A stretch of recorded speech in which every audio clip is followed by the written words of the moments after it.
We know that every single agent in the latest patch was nerfed to the ground. Yoru, particularly along Vice and Cypher, and certain agents sort of got hit more than once. For example, Yoru, we now know inside his ultimate, you can't do anything, basically just calling him useless and a drone. Well, it's time to put that into the test, starting with game 1. I'm hopping straight into it. I am going to be testing Yoru. I'm going to investigate if this guy's still worth playing, or if it's time for me to move on from my main.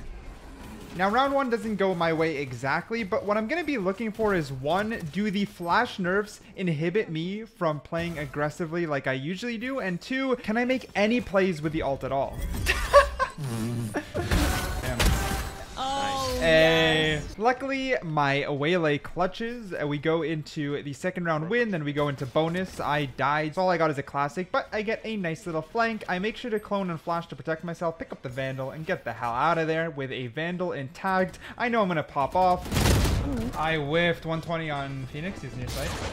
Wow, he was holding that. You killed the Smurf. You killed the Smurf. You think he's smurfing? Oh, 100%. Yeah. Alright, let's smurf on the smurf. Fuck it. Simple math. Just be better than the best player on the enemy team and you're gonna win.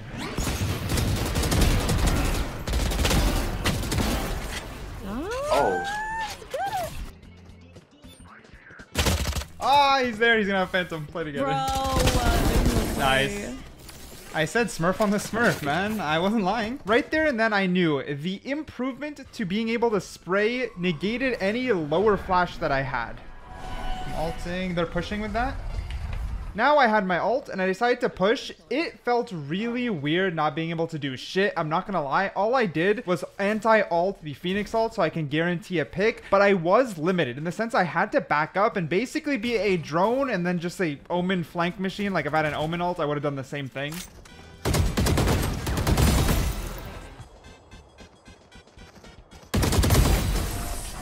A few rounds later, we start losing the lead, but it's still 6-4. I have my ult again, and since we're on the topic, I go ahead and pop another ult because I hear the Phoenix ult, so I'm trying to anti-ult since that's the only thing I can think of. I was actually late to the party, and it leads to the exact same situation. I back up just to reduce the noise or the chance they'll hear me on the flank, but it didn't really make much of a difference. They expected the flank. Like, without being able to pop out without the flash, my limitations were genuinely there. Now, I can find info, pop out undercover, and then flash, so it's not a huge deal, I gotta say, but it did lower the creativity or raw outplay potential, like flashing against a wall and then coming out and 180ing. It took skill and it felt more duelist like, you know what I mean? Where now I do feel like initiator like with the ult, I suppose is the best way to put it. So I can't say I wasn't feeling it. However, I am happy to report so far that I don't feel it reduced my potential to hard carry on Yoru.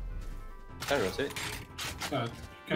Kind of sad I died with 2 TPs. Instead of just rotating blindly, I could have thrown a TP for the rotate and I would have joined my teammate and we probably would have won. The gap continued to close. It's now 8-7 and look at that, another ult. Now here again, I'm just repositioning, coming out behind cover, popping in, and it still works. It still works, but it's so much riskier. And obviously as I climb the ranks, like the smarter the enemy is, the harder it's going to be to do that.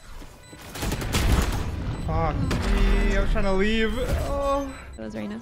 Okay, I'm gonna hope they please don't look this way. That's One from passes. heaven. The Phoenix stuff. Oh, I should go for the Phoenix. Oh, she ulted. His body's in heaven though, I think. Oh, do I get her to go for Phoenix? No, someone else is holding. Oh, I played that wrong. I should have let her jump and then went for Phoenix. I might have thrown this round, I'm not gonna lie. Oh, well played.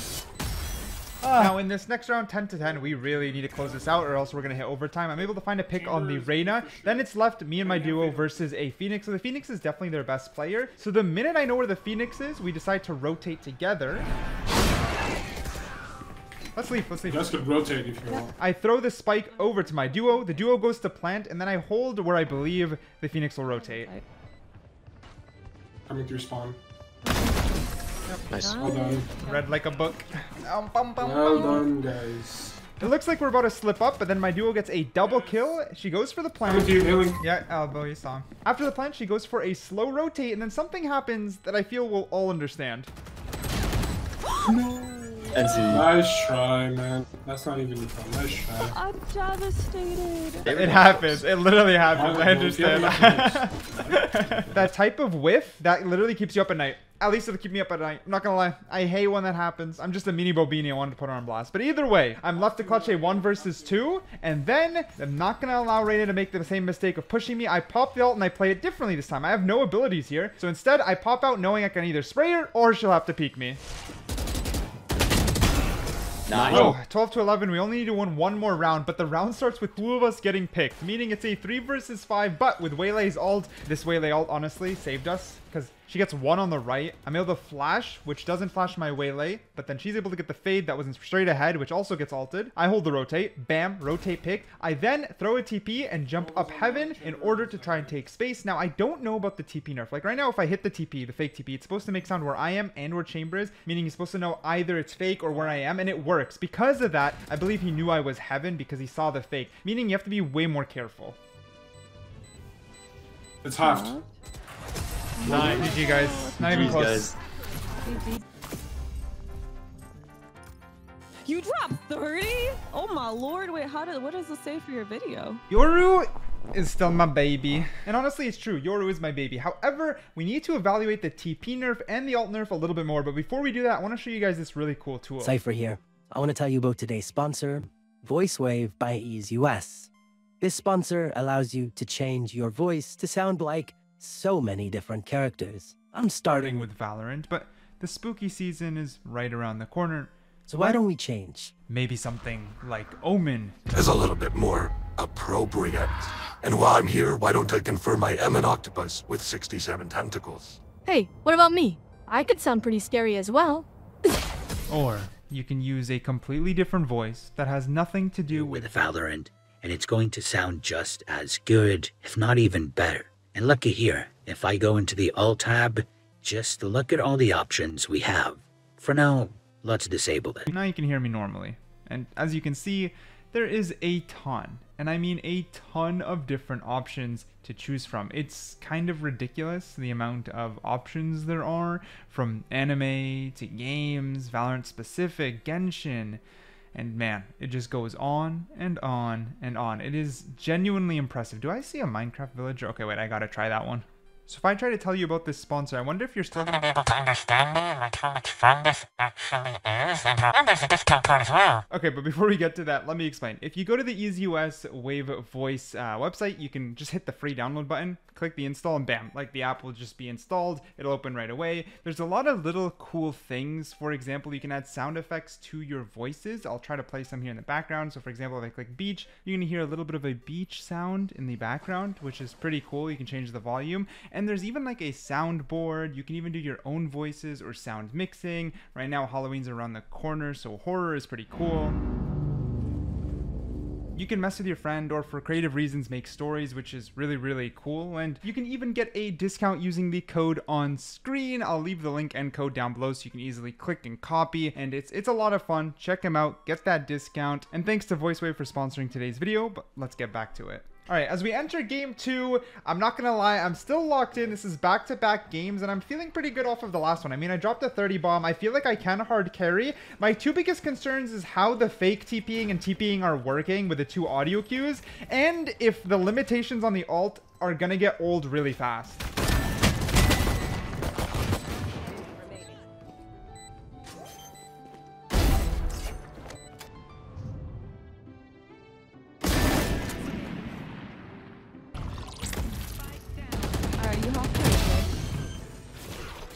Otherwise, I'm disowning you for trying to reach me.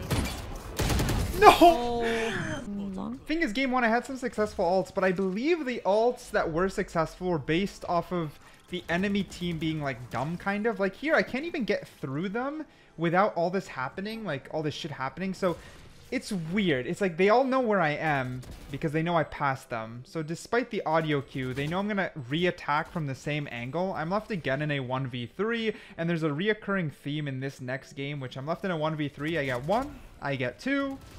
Again, behind me. Oh my god. Yeah. And then the last one's behind me. Again, look at the top. 1v3 over and over and over. It starts getting a little frustrating.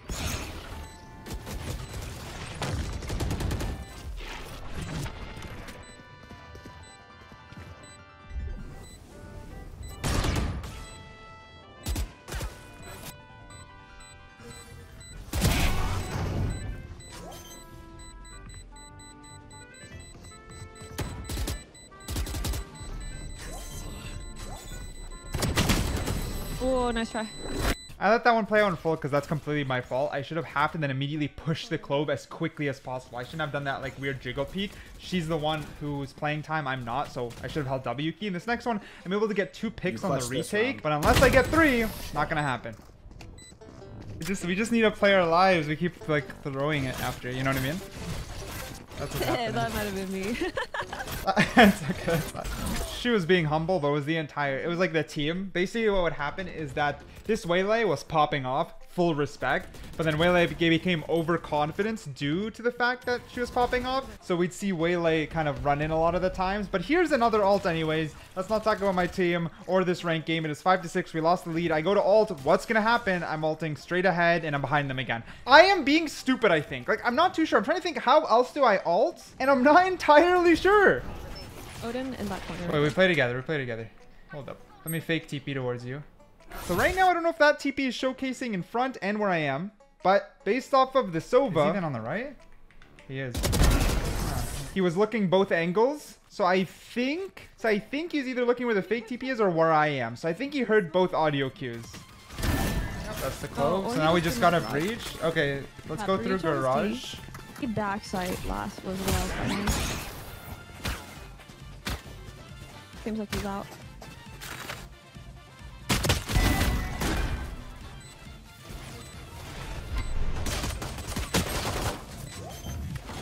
Look at the score. 6-7.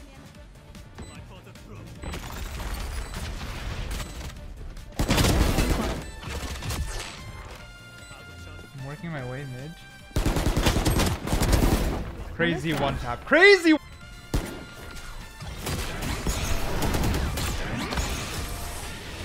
Now in this next clip, what happens is I flash in TP. But still, the Reyna's very aware that when she re-peeks that angle and doesn't see me, I'm likely behind her. So the double audio cue, I don't know. That's the only thing I'm not sure about. I hold a nice cross here. We're able to wipe it out. I feel very confident on the flashes still. I love Yoru flashes. I can still play them. All my setups feel the same. So that's great. I'm glad the flash reduction isn't a huge deal. That one was lightly worrying. I thought it'd be okay, and it was okay. Perfect. That's all good. All good. The ult gameplay-wise feels limited. I'm not gonna lie, just what can I do when I ult just feels so freaking limited. It's slightly frustrating. And then just the TP audio, I guess I'm unsure still. Like, let's say here, I would usually fake TP, so the Soba would have never peeked me like that because the fake TP would have likely kept him that way. But if I fake TP, he would have heard both audio, so he would have checked the first corner, then checked the second corner. That's frustrating. Alright, but you wanted to do Waylay. I think you're doing with Ant. Ant, you want to go with Waylay? You guys together, try to take garage. I ult main. The other 3 come behind me. Yeah. Other 2 behind me. Alright. Odin crouched on the right. Clove. That's only 1 here. That's Clove down. Free plant. Walk out this one. Nice. Oh, that's yeah, CC. There you go. GG guys. GG. Yeah, I yap a ton, some IGLing, top frag alongside the Waylay, and we're doing good. We're doing good. I still like Yoru a lot. Then what I do is I invite a trio, so still with Toki as well as Luna. Now Luna's on his main account, fully good, nothing weird's going on, but Luna is an ex-immortal, which means the elo just got way harder. Now is that a fake or did he run? Nice. Man, wait, I swear we're playing against smarter people. No way, bro. They're actually thinking. I'm actually getting so diffed right now because like I'm so not used to this elo. And that's the kind of the issue here is what happened is when we invited Luna, he used to be ex-immortal. He isn't now. He is Diamond 1, so like 100% reset. Everything's legal here with the trio, but the MMR still skyrocketed it, and it was perfect. I'm glad I played this game. There wasn't enough footage because I didn't do great. I think I went 13 and 16 by the end. The Reyna was like acing. They were sometimes ignoring my clone, right? So I played on an elo where they were smarter, and that's when I realized the nerfs hit harder. So I do believe as I climb genuinely, it's going to become really, really difficult. There wasn't too much to show in that game, but I just wanted to say that I played in a higher elo, and the higher it gets, the smarter the enemies, the more brutal it's gonna be. So the whole sound cue, I'm worried, but won't be definitive on without more playtime. And the ult nerfs, I think, will lead to some amount of frustrations, or I need to think about how to use the ult differently. Maybe I just gotta get good, get better. I won't over complain because he is still viable, and I'm happy that he's still viable. Now, this is the next question I want to ask. If you're a Yoru main, let me know what you think down below if you had time to play. And anyone else, all other mains, tell me I main X and this is how it feels now. I am genuinely curious how it feels to play your main after a particular patch. Like, I want to pick up Clove, I want to pick up maybe Phoenix, I want to play more Jet, because I think aim first is more prominent. I felt it with Yoru, so of course I'm going to feel it with agents that incentivize aim first, maybe ISO, etc. And I don't think it's exactly a bad thing. I do feel Valorant's freshened up without it being as crazy as the numbers let on. I think it's why Riot said over and over and over, please play the patch before talking, because to some extent it is true. It sometimes at some points just feel like I'm just playing Valorant, like normal Valorant, and other times I'm like, no, there is less going on and it is more condensed and more focused and it feels good. So I think overall I have a positive view, but it doesn't mean I can't be a little nitpicky. Like, I'm gonna miss playing like this.